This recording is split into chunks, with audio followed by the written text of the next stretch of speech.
Hi, I'm Dr. Aya.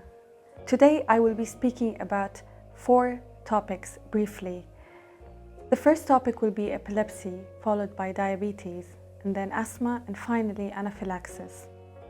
Let's start with the first topic, epilepsy. Epilepsy is a disease of seizures.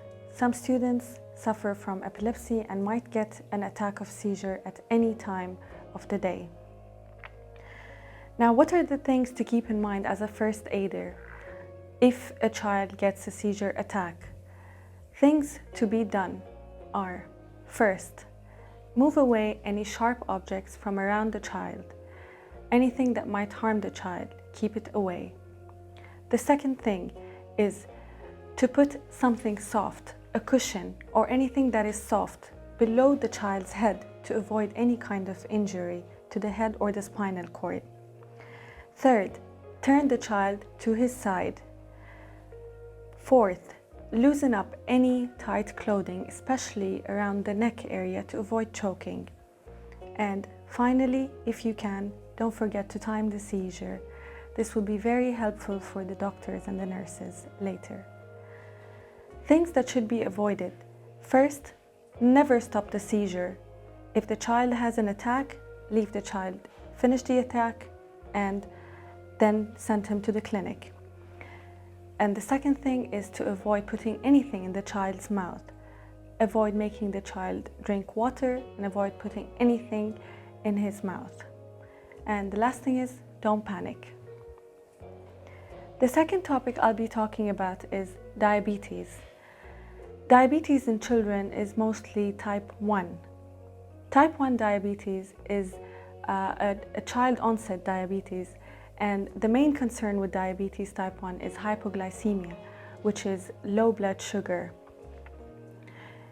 How to detect low blood sugar signs in a child?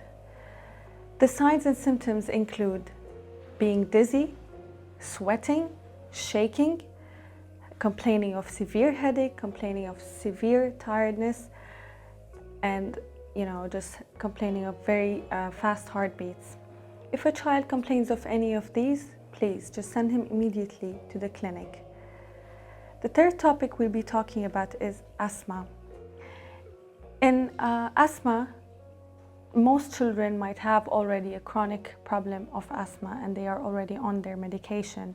But the main problem with asthma is if a child develops an acute attack. So how to detect an acute attack of asthma? Again, signs and symptoms include shortness of breath, wheezing, severe coughing. If the child is okay and he's able to speak, he will be complaining of severe chest pain or tightness. These are all signs of acute attack of asthma. In this case, also please send the child immediately to the clinic. The last topic is anaphylaxis. What is anaphylaxis? Anaphylaxis is a severe form of allergy.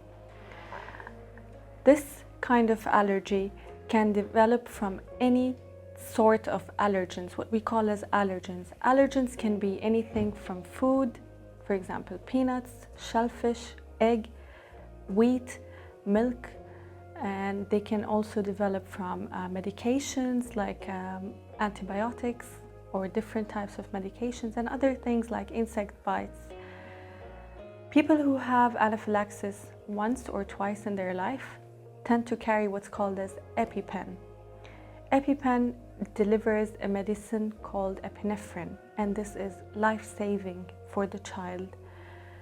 So, how to use an Epipen? I will be demonstrating the Epipen soon, but before that, let me just give you the signs and symptoms of how to detect anaphylaxis in a child.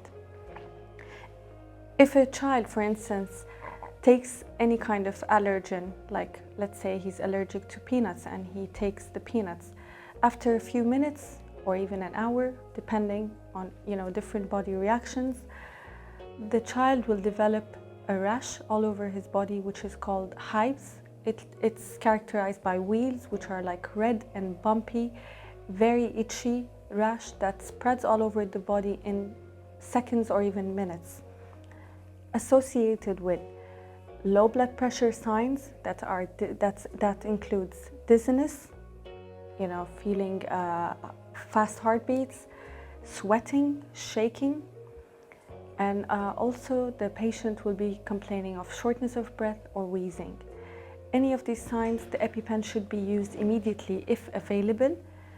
If it's a new case and the child doesn't have an EpiPen, please send the child immediately to the clinic and call the ambulance.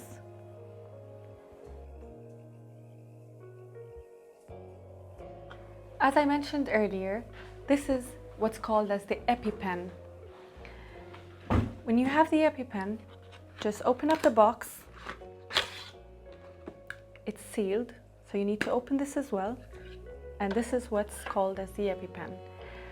You need to just remove the blue cap on this side.